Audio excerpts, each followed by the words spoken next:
Hello and welcome to Student Affairs Live, the weekly web show for student affairs professionals in higher education. This episode of Student Affairs Live is a part of the Higher Ed Live network, offering viewers direct access to the best and brightest minds in education. Live webcasts allow viewers to share knowledge and participate in discussions about the most important issues facing student affairs. You can tune in to Student Affairs Live every other Wednesday at 12 noon Eastern Time. I am your host, Heather Shea Gasser from Michigan State University, and I'm excited to welcome Paul Gordon-Brown and Burnin Wall to talk today about social media, social justice, and social change. If you have a question or would like to comment on today's show, please tweet us at the Higher Ed Live hashtag. And thanks so much to Valerie Ruska, who will be monitoring our back channel today on Twitter. Thank you so much, Val. On today's show, we're going to be talking about a variety of issues related to social media and the inevitable social justice issues that arise. But before we get onto the show, I need to give a quick shout out to our show's sponsors. Higher Ed Live is produced by M. Stoner, a marketing and communications firm that works with education institutions on branding, strategy, web design, and more. Student Affairs Live is also exclusively sponsored by ACPA, College Student Educators International. ACPA's strategic partnership with Higher Ed Live calls attention to the pairing of innovative professional development delivery with the strength of a renowned professional association. ACPA publishes the Journal of College Student Development and About Campus. So on with the show. Paul Gordon-Brown and Burnin Wall recently collaborated together to keynote and present at Longwood University's Social Justice in Action Leadership Summit. During this collaboration, they combined Burnin's research and experience in delivering social justice trainings with Paul Brown's research and experience in discussing the impact of social media on the college environment. In combining these forces, Burnin and Paul discovered some unique synergies in their topics and ways in which the concepts overlap and interact in very interesting ways. So on today's show, we are going to explore some of the insights that they gained through this process, as well as use it as a lens for understanding controversies surrounding the professional use of the social media app YikYak. So YikYak is an anonymous social posting app, and it recently disrupted many of our professional and student spaces in unique ways and surfaces many questions about how social media conversations can be viewed through a social justice lens. So I'd like to welcome my colleagues and friends, Paul Brown and Burnin Wall, to share their insights about these topics today on Student Affairs Live. Thanks for being here, both of you. Thanks for having us. Yeah. So today, I'd like to start off with each of you giving a quick introduction about your role or job when you're not appearing on Higher Ed Live, which Paul Brown, now 2 weeks in a row, I think we need to send you a t-shirt or something. And also please start off, tell us what your favorite social media campaign for social awareness or activism has been in the recent past. So, Paul, do you want to start? Sure thing. My name is Paul Brown, as Heather mentioned, and I'm the acting dean of students and assistant vice president at the Fashion Institute of Technology. So I'm hopeful with 27th Street right outside my windows of my office here that no one's going to decide to suddenly do construction, but we'll find out. But I also do a lot of independent speaking and consulting, which is how I collaborated with Burnin on these kinds of topics. As far as kind of maybe my favorite social media campaigns, social awareness, or kind of activism, I know it's maybe perhaps a little cliche and was a little overdone at certain points, but I'm going to go with the Ice Bucket Challenge. And the reason I'm going with that is, you know, I'm finishing up my PhD work at Boston College, and what many people actually don't know in the history behind the Ice Bucket Challenge is that it started with Pete Frates, who was a Boston College baseball player. And so Pete has come into some of our meetings of our social media council and other things, and it's really inspiring when it has a personal dimension like that. And so for me, that Ice Bucket Challenge takes on an added kind of importance in my life. Awesome.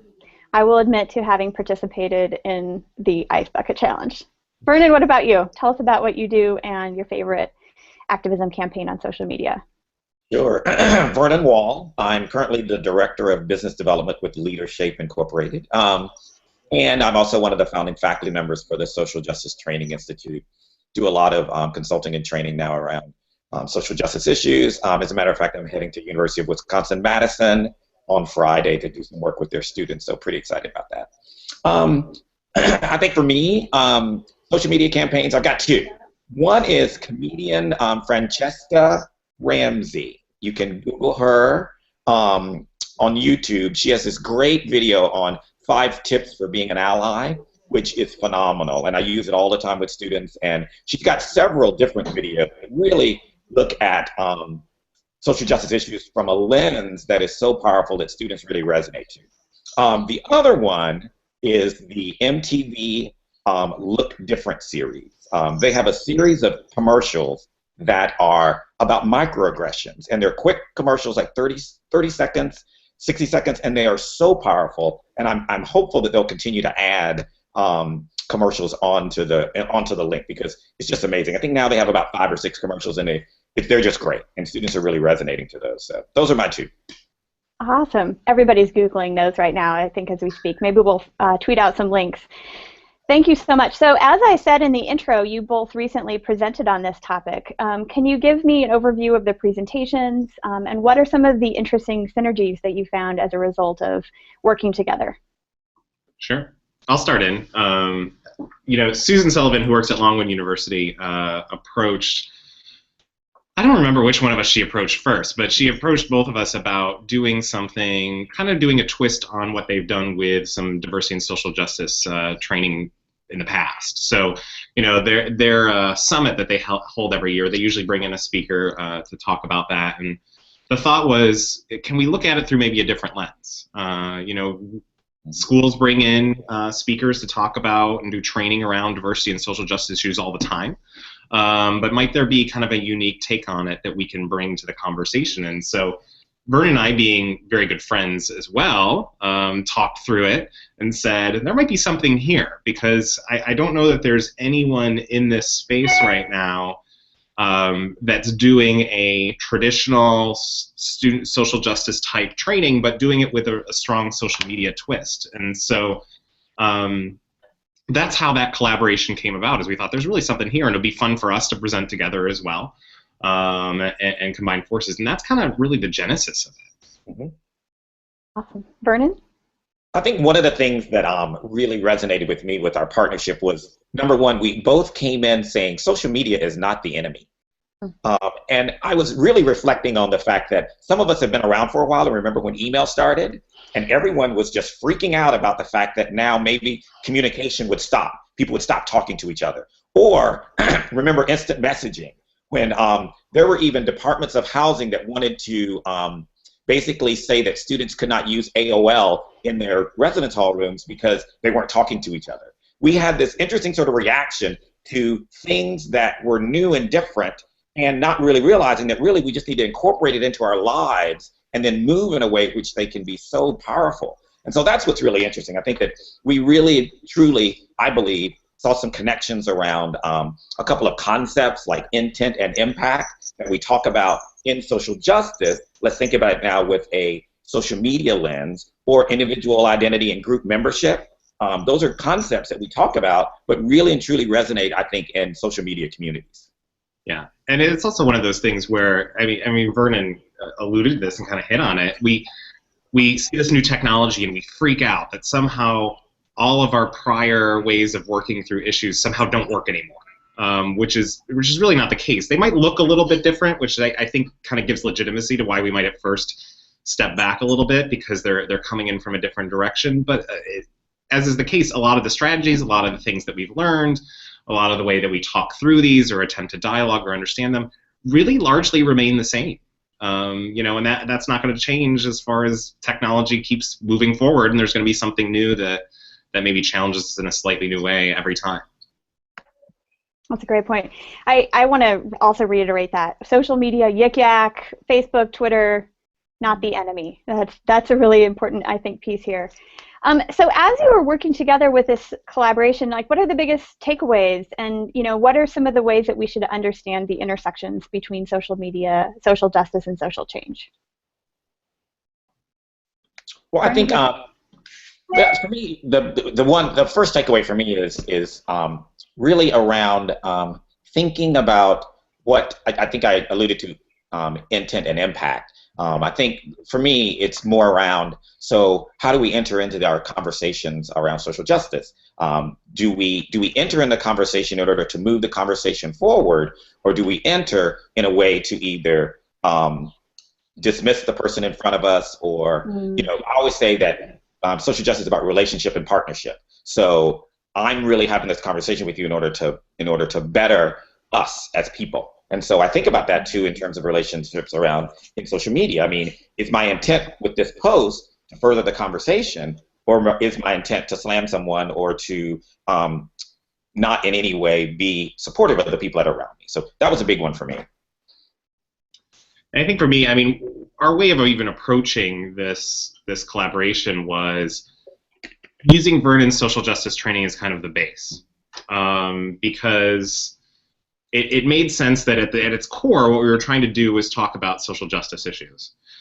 Then we took kind of my expertise in social media and laid that on top of it and saw where are there those synergies, right? So it started with that kind of idea of this is a true social justice training. This is what you bring into your RA training at the beginning of the year. This is what you bring as part of a leadership summit. It would be any of those things.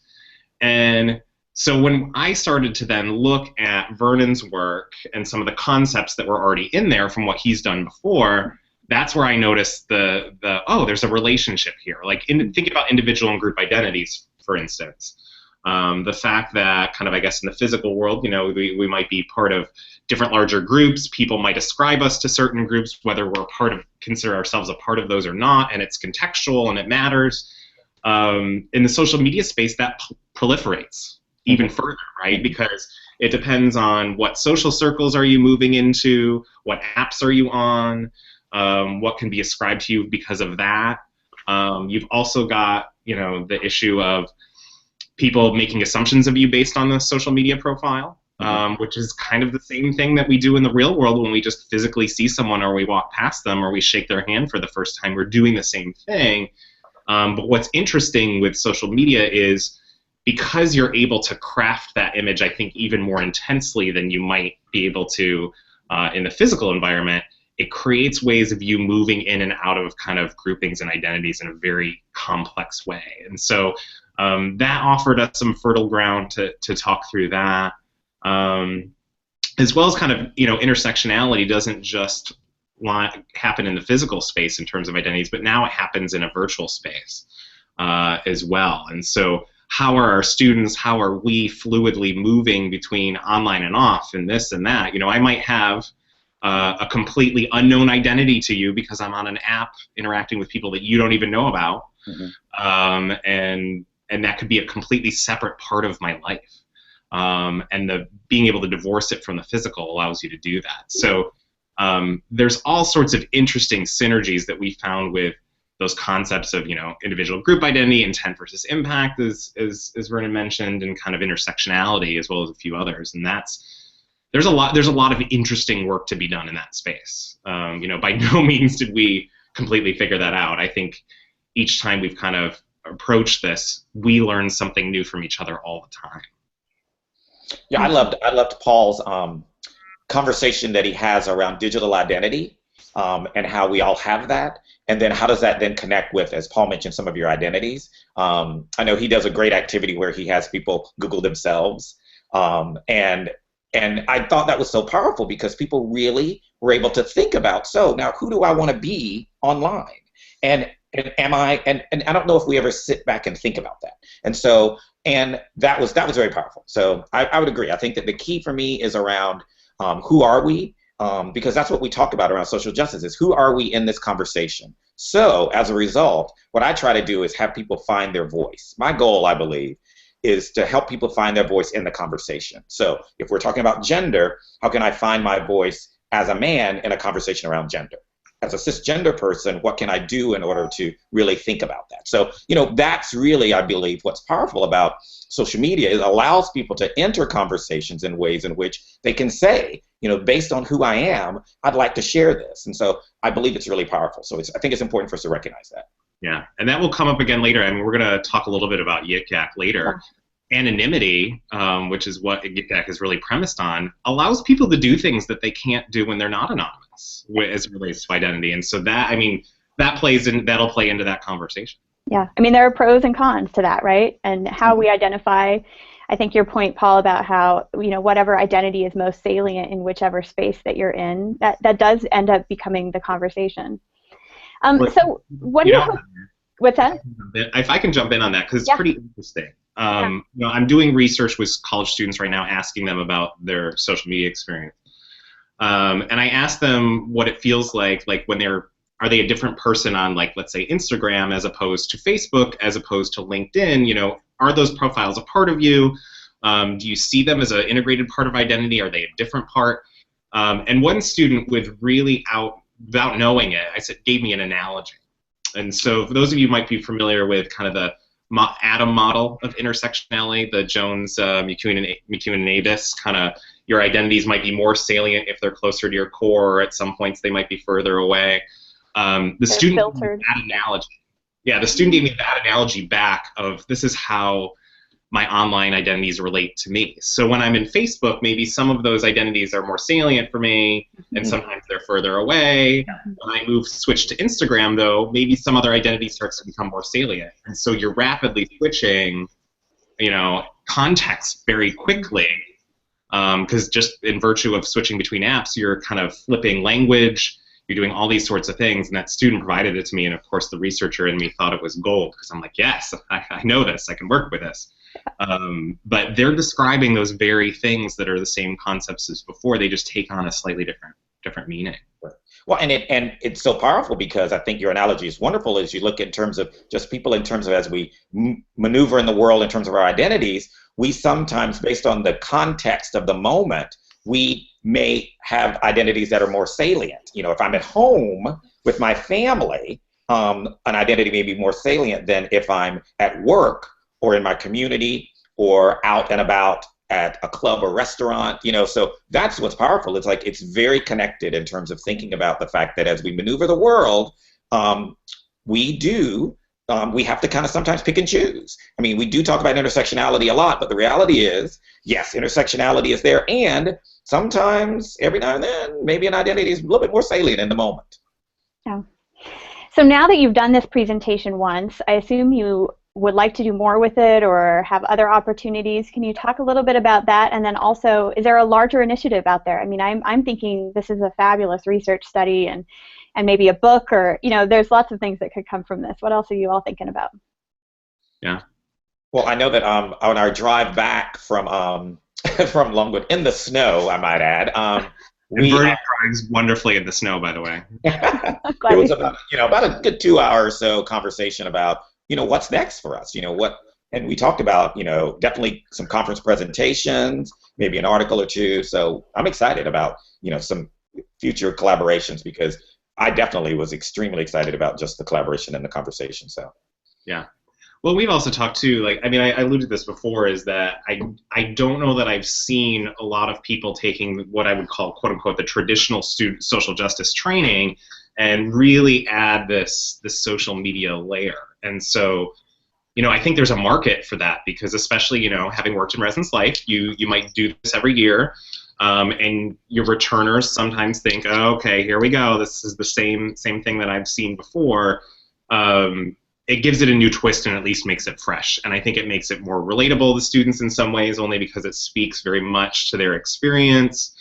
And adding the social media also, I think, sometimes gives a more tangible takeaway, like they can feel it a little bit even more, which I think helps. So, there's a lot of folks doing things that are great with social change or awareness, like the It's On Us campaign, working to, end sexual violence and awareness of that on campus. Like, those are great, but I don't know that I've really seen someone say, let's dig in and do the work of how do we both accomplish social justice aims in social media, but how does social media play into the way we understand social justice? I think that last part is, where a lot of work can be done. Yeah. Paul, I know you've recently been a part of this book project. I have my copy here, and I see them behind you. Do you want to talk a little bit about how this plays out in this book? Because I think there's some really important, relevant overlaps. Yeah, one of the things that students have frequently told me in my research, and that I've heard, some of the other researchers that I'm in community with, Paul Eaton, Adam Gismondi, Josie Alquist, have repeatedly found, is that students have heard the message loud and clear of what not to do on social media. They've heard that many times. Don't post this, don't post that. Know that admissions folks are going to probably look at your profile. We probably still need to keep mentioning that, but a lot of them have said, we got it. We've heard that what not to do. But what they hear far less is, what should you do? What can you do? What is the power of using these tools towards a productive end? And when we put together the book, it's the book by Eric Qualman, and there's a number of us contributing on it. What happens on campus stays on YouTube. We took the approach of, yeah, we're going to do a little bit of be aware of what not to do, but how can we turn this into something of what can you do? How can you influence things with it? And so that was constantly in our minds when we were putting that book together, is how can we make it a productive space? What are the opportunities that you have with it? And that's something that I think has largely gone missing from our dialogue, because we tend to see it, we've seen it more in a punitive avoidance kind of lens. What Ray Hunko would probably call an adult normative perspective, as opposed to a youth normative perspective. And that's what we tried to do with that book. And there's a lot, we didn't get it perfect. We're still working through stuff, but I don't know that anyone's really kind of cracked that in a really strong way. So it's progress. Yeah, more conversations to be had for sure. So we originally touched base, I think, early March about doing this show, because I had seen on Facebook you all posting about this, and I was like, wow, that would be a really interesting Higher Ed Live topic to talk about social justice, social media, social change together, all things I'm interested in. So, I think that it's great to hear about your presentation, but what happened at NASPA with YikYak made this even more relevant, right, to our professional work, our professional discourse. I know both of you are NASPA members. I know both of you were at NASPA in New Orleans. For viewers who weren't familiar or weren't at NASPA, can you give us a quick overview of what happened that week with the app YikYak, some of the reactions, where it made news, etc.? Yeah, I can give a little bit of an overview of that. When I found out about it, I didn't even know what had been going on. I got a tweet in the morning, I forget which day it was, of a conference from Ray Hunko, who does research in social media, that said, hey, can we talk about YikYak at some point today? And he included some other folks on it. And I thought he just wanted to talk about YikYak. I didn't realize it had anything to do with some stuff that was actually going on the app at the time. And so it wasn't until later that actually NASPA had released a statement that I really figured out what was going on. But in essence, what occurred was, YikYak allows you to post anonymously in kind of a geo-fenced area. So if I were to do open up YikYak now, I would see everyone within a mile radius of me and what they're saying. So it's kind of like a big group bulletin board, right? That you can just post small snippets of whatever your thoughts are. And a lot of the thoughts that people were expressing were problematic on a number of levels. I mean, each probably its own show. So there were things that could be construed as racist, sexist, homophobic. There were comments that indicated some sort of violence towards presenters, like this presenter is so boring, I'd like to shoot them in the head, something like that. As well as just people saying, oh, this is my vacation, I'm here for a conference, but really, I'm going to go out drinking all day and I'm not planning to go any ed sessions, which is also kind of maybe problematic from a professional perspective. So there were a number of these posts, and the Chronicle of Higher Education picked it up, decided to write up about it, saying what was going on, and that then thus started the ball rolling of people having this conversation, NASPA releasing a statement in kind of reaction to the Chronicle posting of that, which kind of displayed, I think, student affairs professionals and that we were hypocritical, saying to students, you shouldn't do these things, and yet here we are doing them ourselves. And then also resulted in a dialogue that was brought together in the moment on the last day of the conference, and that's really kind of encapsulates what goes down. On my blog too, if you were to go to my blog, I do have a post where I've started to catalog all people's posts about it, blog posts, opinions, things like that, to kind of collect all that information, but it's kind of interesting.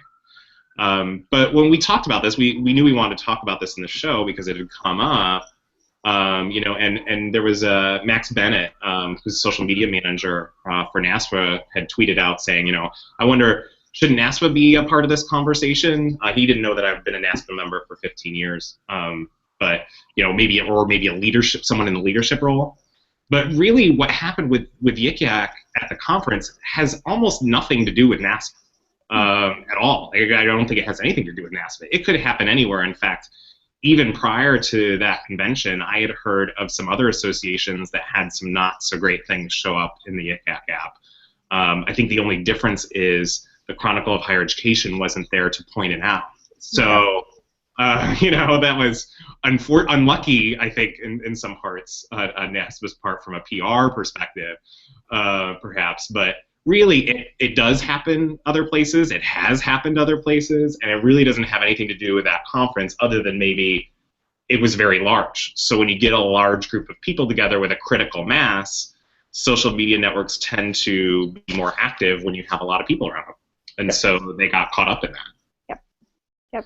Burnin? Well, I think that Paul did a great job. I mean, I think that the only thing I want to just add as a layer to that is that there were also many comments that were positive in terms of saying, whoa, y'all, what's going on here? Why are you posting this? And that's what's really powerful about social media, I believe, too, is this opportunity to basically say, I don't know if this is cool. And to be the person to say, well, yeah, or to move in a direction of saying, how can I use this medium in a way that connects people? So while, yes, there were several problematic posts, I want to make sure we point out that there were many posts that were extremely connecting in community. And so that's the power, I believe, this whole conversation around social justice, is to make sure that we hear all voices and welcome them all. So that was all I had. Yeah, and I think the other piece that's interesting is exactly what you mentioned, is that there are opportunities for other people to add their voices in. In fact, on my last show, I talked about the racist SAE chant, and I asked my guests about bystander and bystander intervention. And YikYak, unlike Twitter and Facebook, actually accommodates a pretty effective way of bystanders. You can upvote or you can downvote different posts, and so I think that's kind of akin to a dislike button, right, on Twitter or on Facebook, or a not favorite button on Twitter. But how about those who want to do that? Yeah, go ahead. Well, I just want to say that you got me thinking about that. One of the things that working with Paul has really helped me shift some of my conversations now, because I'm really now, as I'm moving into this next sort of season of presenting and doing keynotes and stuff, I'm really talking about bystander intervention, because the reality is if you watched that clip from the University of Oklahoma, if 5 students would have said, whoa, hold on, this is not cool, y'all. Yeah. I mean, that would have been so powerful. And so I'm really thinking about now, so what can I do in my presentations to empower people to feel that they can step forward and say, no, and whether it be online or in person. So I'm really focusing now a lot more now on, so what was it about this incident that made you as a participant feel uncomfortable to step forward to say, because that there were several people on that bus who said, this is not good, what is going on? But nobody said anything. And so that's what's really powerful, I think, for us to really think about ways in which we can empower students to be that person to go, I can't sit here and let this happen. Well, and I think also that, too, I mean, thinking from the social media lens, I know that a lot of people, myself included many times, tend to shy away from controversial topics online because they just don't feel like maybe the medium's going to give them the opportunity to really authentically dialogue about it, or they just don't want to deal with the criticism and the back and forth. There's a lot of research that actually shows that. Like, I did some background research on something else that looked into people's political orientations and how that influences what they post about or what media sources they look at. And there is definitely a link between folks not wanting to post online about controversial topics and kind of civic engagement and dialogue, and what does that mean?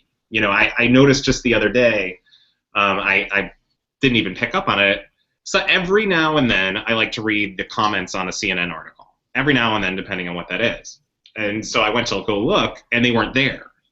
So I said, why does CNN not have any comments anymore? And actually, that's pretty common amongst a lot of sites right now, is they're removing comments because of trolls and people that will just, post really nasty things that aren't really productive as far as conversation, because a lot of those conversations are now shifting into social media. And so I think an area that probably Vernon and I even need to explore as far as when we do trainings is, how can we help students, anyone, professionals, engage in dissent or constructive conversations online in social media spaces, really, engage on those, stand up, upstander, and do it in a way that feels good, at least feels good, is a way that allows them to actually feel like they're affecting some sort of change and not just getting into this morass of back and forth and feeling like you're not making any progress. Well, and as you're talking, Paul, I'm thinking about one of the things that I'm a little discouraged about in this whole conversation around social justice is this movement around, really, social justice is when you believe what I believe. And I'm like, what? When did this happen to be? I don't know when. For me, the whole premise of social justice is sort of the synergy in the middle. It's finding that place, and it's welcoming all voices, and that's why I get pretty animated when I'm in sessions where people say, well, social justice is only about, if you don't believe in this, then you're not about social justice. I'm like, I don't know where that came from, because the reality is, it is truly about how can we invite voices in. And I know that sometimes I'll post something on Facebook, and I've noticed that, I have friends from different backgrounds, all sorts of ideologies. And so every now and then someone will post something that will disagree with me, and I'm like, thank goodness. But then what's interesting is to watch other folks then just lunge on this person rather than saying, well, wait a minute, let's try to get a sense for your perspective. And so that's all it is. It's about what can we do in order to welcome voices to the table as much as possible. Well, and there's the other part too, that social media streams will pick and choose what it is you see. So you like something, it's going to show you more of what you like, which, from Facebook or the social media sites perspective makes sense, because they want it to be sticky. They want to keep you. But that also means that your information is filtered. You're not necessarily getting a broad viewpoint. The people that you're likely to be friends with are the people that are likely to probably hold similar political, social positions as you. Therefore, you're going to get a lot of agreement, and it creates kind of this bubble. But that's another dimension to it as well. I think what people are getting right now is, this is what Vernon's and my conversations look like in the car when we're driving from these things. I love it. Really, it's true. It's true. I love it. Just put on a camera and just record it and make it up. Well, and I think one of the other things about social media is that it is filtered through this lens of only being able to read, right? So, I mean, you're not talking to somebody face-to-face, or you're not having an in-person dialogue necessarily. So it's easy to mistake confrontation for self-righteousness or kind of tone in a negative way. And so, part of it for me is like, how can we bring these conversations into a personal dialogue potentially as well? So I'm curious though, in terms of this case, there were people who were calling it out. There were people who were being pretty direct about the issues and the concerns, including creating summaries of all of the posts and posting screenshots on Twitter, so crossing platforms, which is interesting. What's the best course of action if you disagree with something? And is leaving it alone sometimes the best course of action? I mean, that is a choice, right? So we all have choices in this. We're not forced to, you don't have to show up to every fight you've been invited to. But what are your thoughts on that as far as helping or hindering the conversation? That's a tough one. Yeah. That's a real tough one. I think, like we've said before, part of it is it would be any conversation that you encounter. I'm thinking back to some of the events of when Ferguson was very fresh, and I didn't post on social media about kind of events that occurred there at that time, because I was still trying to work through all these things that are going on, and I wasn't in a space where I felt like I was ready to add my voice to that. conversation. But it was a tough place for me because I wanted to. I felt it was important, but I just didn't feel that I had fully baked thoughts on what this was. And online spaces are very scary to put, thoughts that aren't completely packaged and perfect, for the exact reason that Vernon mentioned, which is, can we engage in a dialogue about this? It's almost like when you post on social media, it's like you're making a statement and it's definitive somehow, rather than viewing it as contextual and in the moment.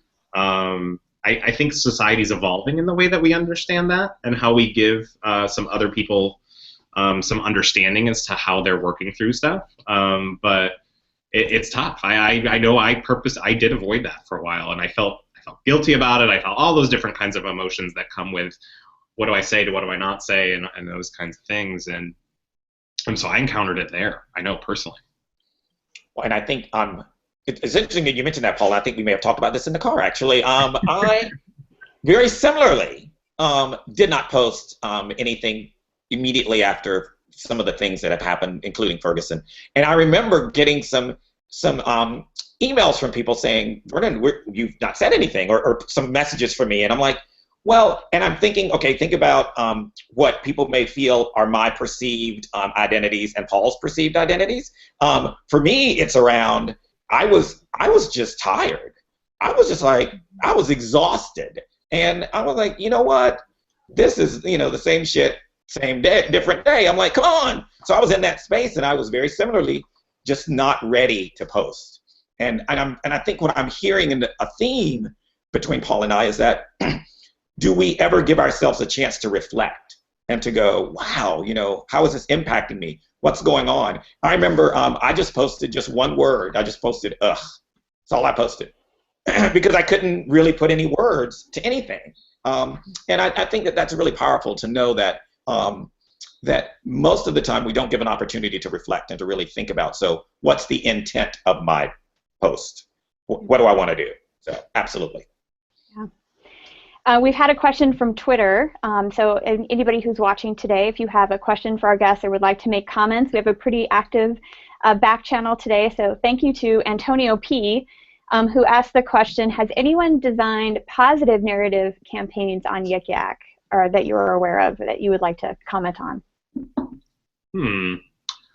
I don't know of any. However, I will say that I know some of my other researcher friends that work in this space and some of their opinions on it.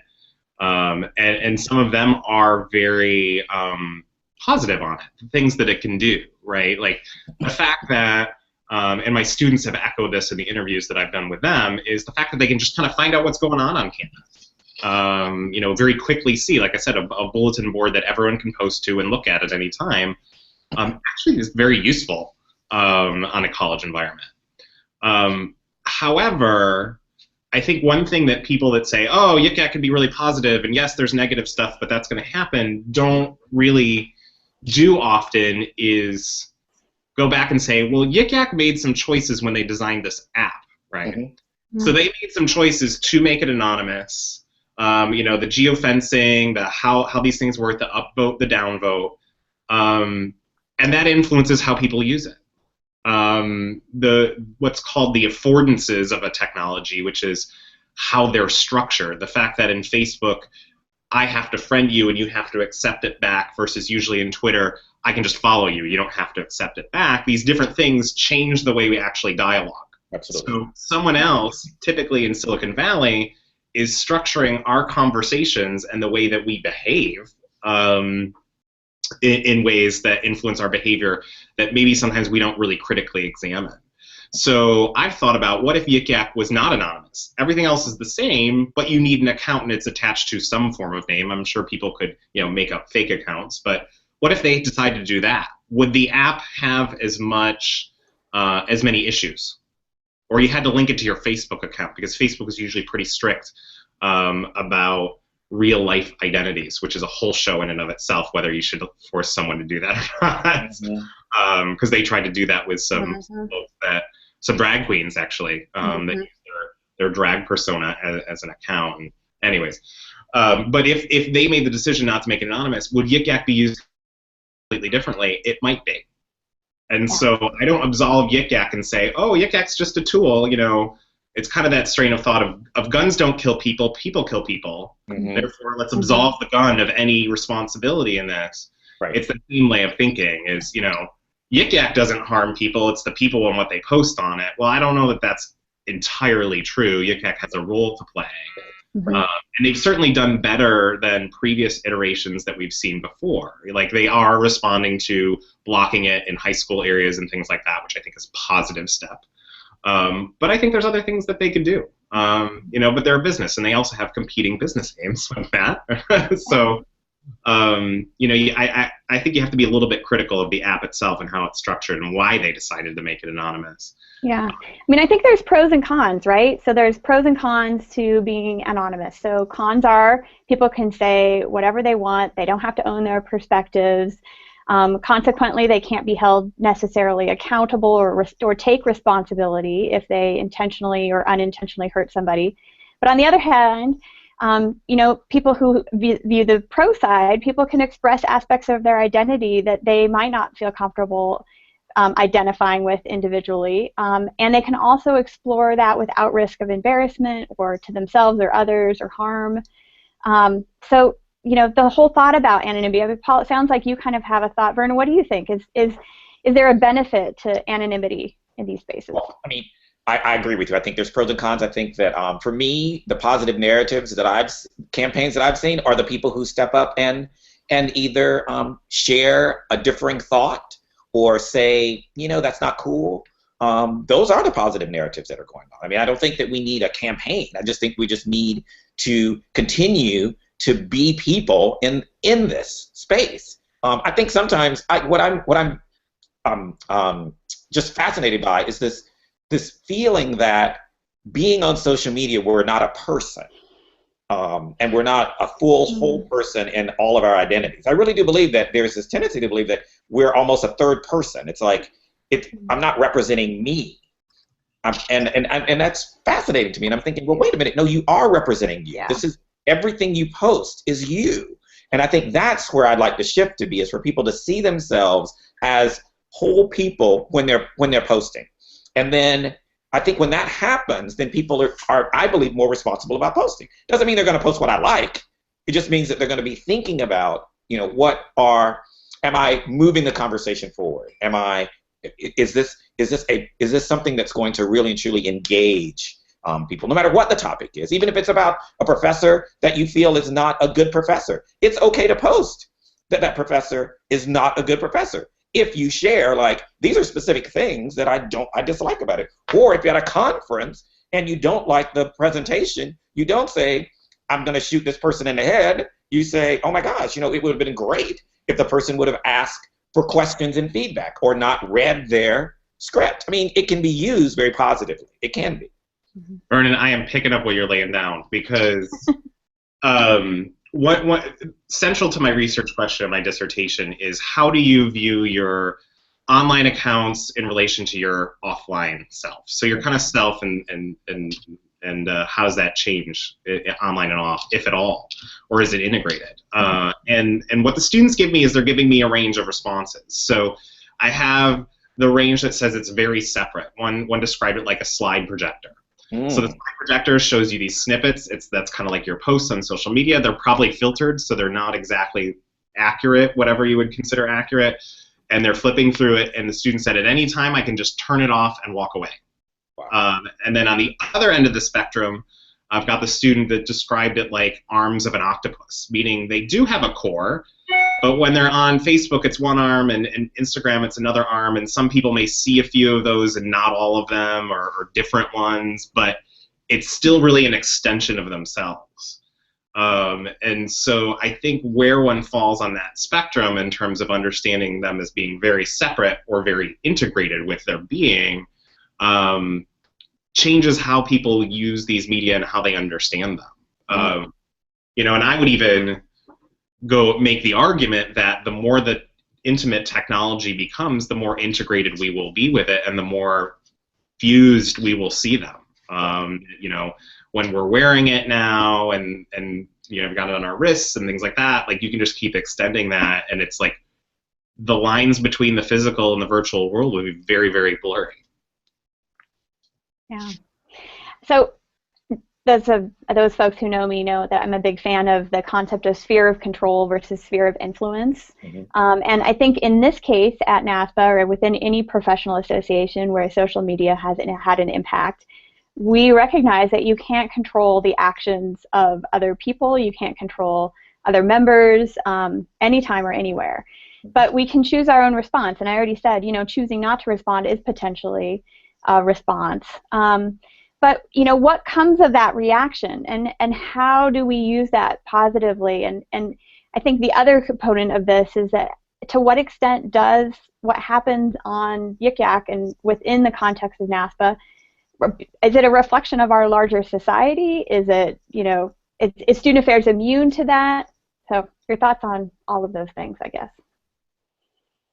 Well, I don't think that student affairs is immune to it at all. I mean, I think that we are who we are in our profession. I mean, I try to then, when things happen in the moment, I try to think of, well, what's a parallel to something that has happened, and I can think of many times within professional associations. I remember about 5 years ago, there was this sort of uproar around Craigslist where people were posting things at the conference around Craigslist. And I remember that too. Everybody felt that was brand new.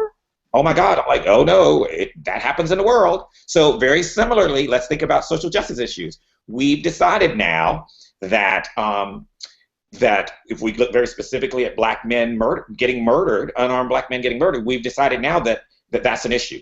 That even though black men have been murdered for centuries, but we do this. It's once again, it's a dominant group narrative.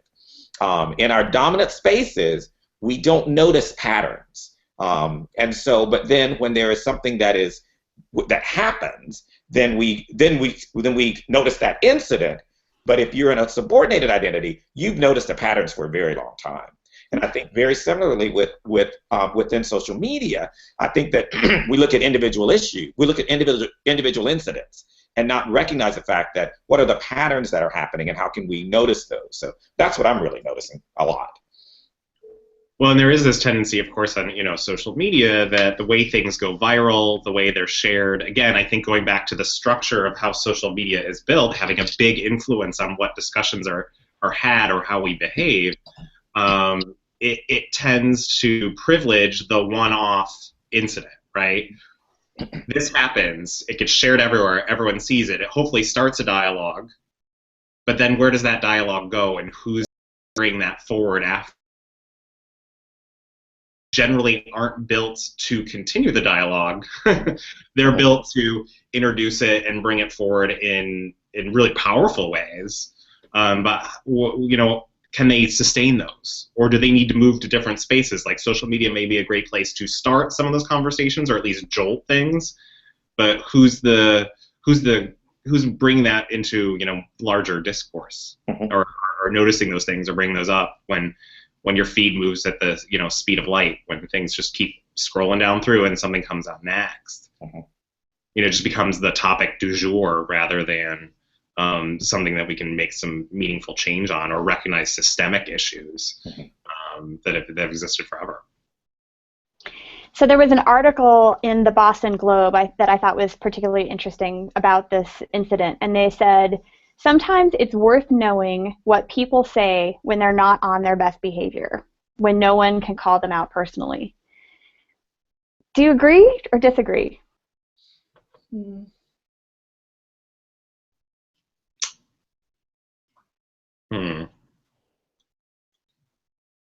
One thing that made me think of was the fact that we talk about student affairs as a profession, but of course we know by strict definition it is not a profession, meaning there is no board conducting oversight to kick you out of the student affairs profession because of bad judgment, or because you didn't complete the required amount of ongoing training or things like that. And those measures are in place in many cases to protect against behaviors that would not be appropriate for a professional to exhibit that might actually do harm. I don't know that the things that were said on YikYak fall into that category, but certainly I think if we were viewed as a profession structured as a true profession, that might give people a little bit more pause to think through those things before they posted them. And so I do think there's a little bit of accountability that we need to look at ourselves for, as to how do we have some accountability in the way that our professionals act. Because there's a potential to do harm with students, right? You know, there's some folks that have said, do people really need student affairs degrees, or can they come from other areas? I think people with different backgrounds and different degrees outside of kind of the student affairs counseling realm have something to contribute. But by the same token, if I'm having a professional meet with a student, I want to know that they've been trained in that. When I go to a doctor, I want to know that that doctor's been trained in medicine. And, you know, that's important to me. And I think there is some aspect of that as like a underneath conversation that we need to have that underlies some of that. Yeah, I would agree. I think that the key for me is the conversation. It's that are we having conversations as staff in departments, divisions, about, so let's talk about some of the things that are currently going on around social media. What's our role in that? You know, there's some institutions where I know folks who have 2 Facebook pages because one is their student affairs Facebook page and the other is their personal Facebook page. And, you know, and I'm the type of person that I say, well, I kind of merge the 2 together, and that's just the way I've always been. And so, but the fact that would I have a conversation if I moved to a campus as a dean of students, for instance, you know, what would that look like? And it may look differently. But do we have the conversation with our staff and with each other around what's the role of social media in our lives as professionals, and also too as colleagues, as also too as educators, because I think it's a great medium for us to really and truly engage in conversation. I've had great conversations with students on Twitter after I do a presentation on a campus where they're uncomfortable saying something in the room for fear that they're going to be either ridiculed or shut down by what they call social justice police. Mm-hmm. But then they send me a text that says, or a tweet that says, you know, I really want to talk to you about this. And I'm like, well, at least that person is reaching out, because it's really disheartening if someone says that they feel silenced in a room because they have an opinion that may not be welcomed. So absolutely. Yeah. I mean, in a point of self-disclosure, I'll share this. You know, I recently started this acting dean of students role here at FIT. And I'm new to New York City, so I have some friends here, but I could stand to grow my social circle. And I'm single, so dating is also lovely for me to do. And having been in a place where I now kind of live amongst my students, and I'm around them a lot, and I'm on OkCupid, the dating app, which now they can go find me if they want.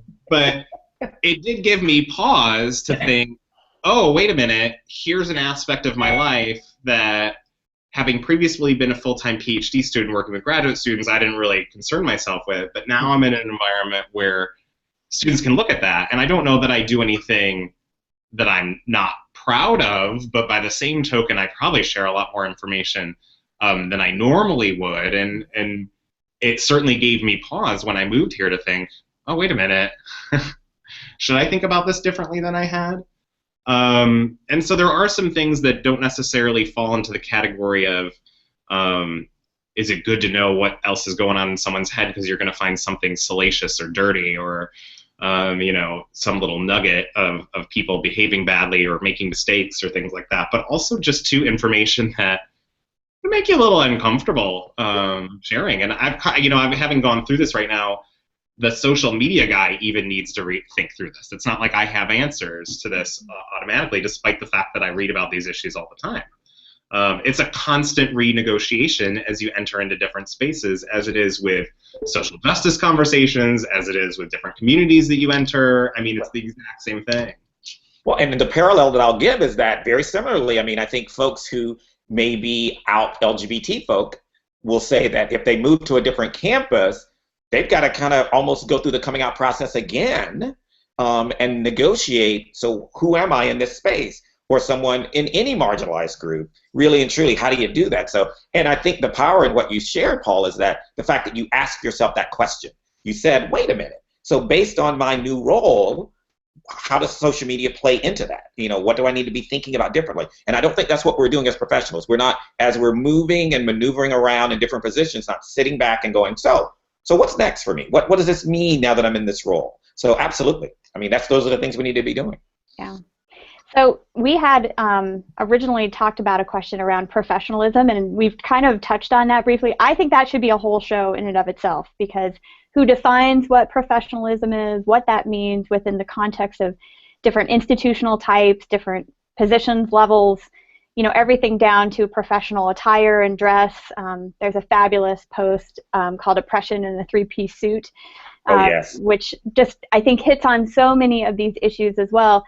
So I think I want to save that for another show, but the issues on social media, professionalism, social justice, like all of these things are one big, huge intersecting discussion.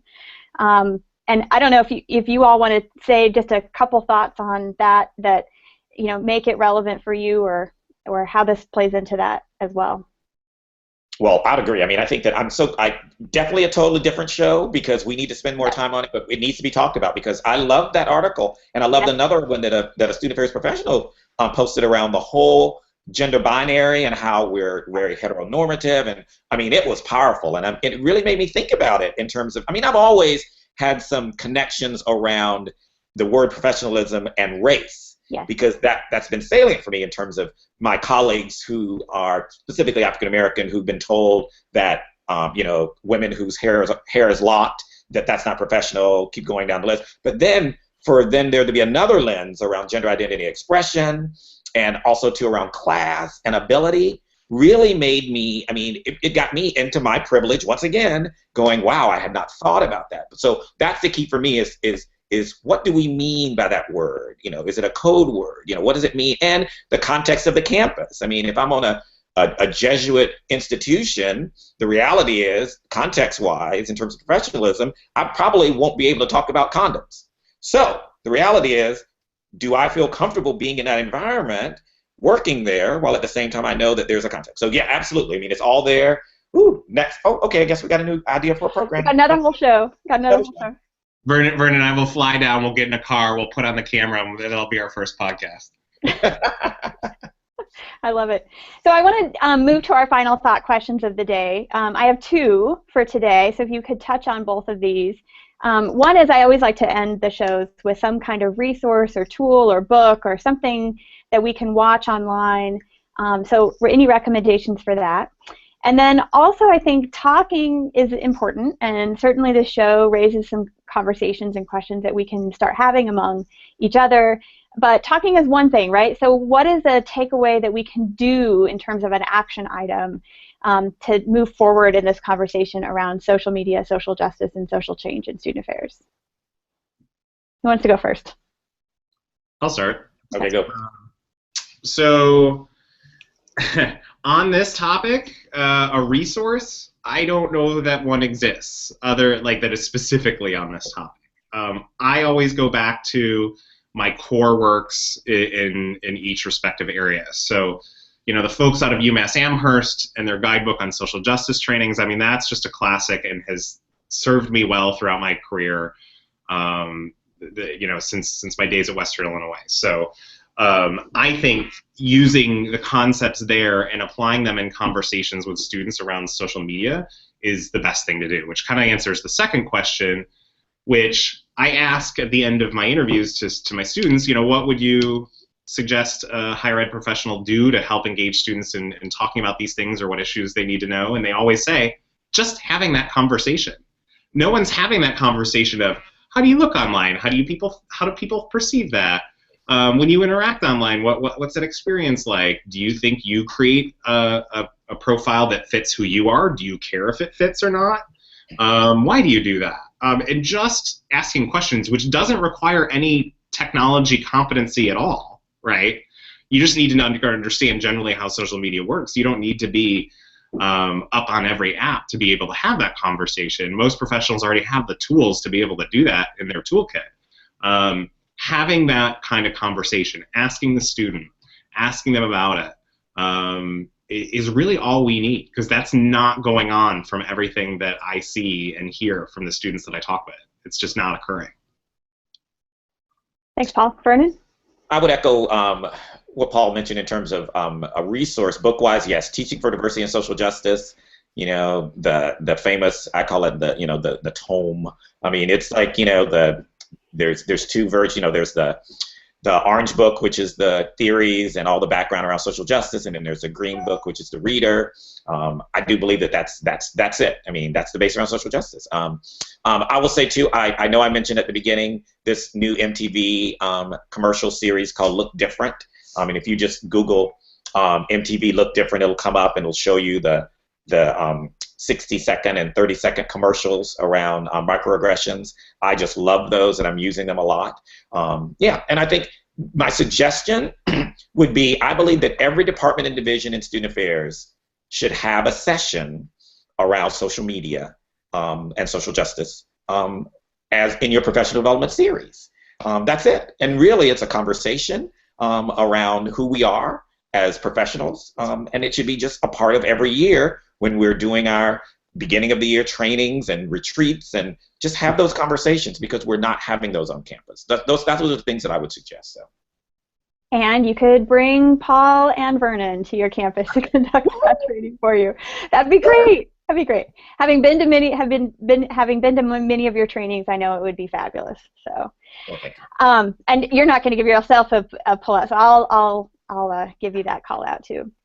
So both of you, I really appreciate your time today. This has been a fabulous show. I think it's a great resource as folks look back on this episode. And thanks to everybody who was watching on the Twitter sphere today and tweeting along. We had a really active back channel. And if you're watching this in the recorded form, please tweet at us. Our Twitter handles are on here, and we'd be happy to continue the conversation as we move forward.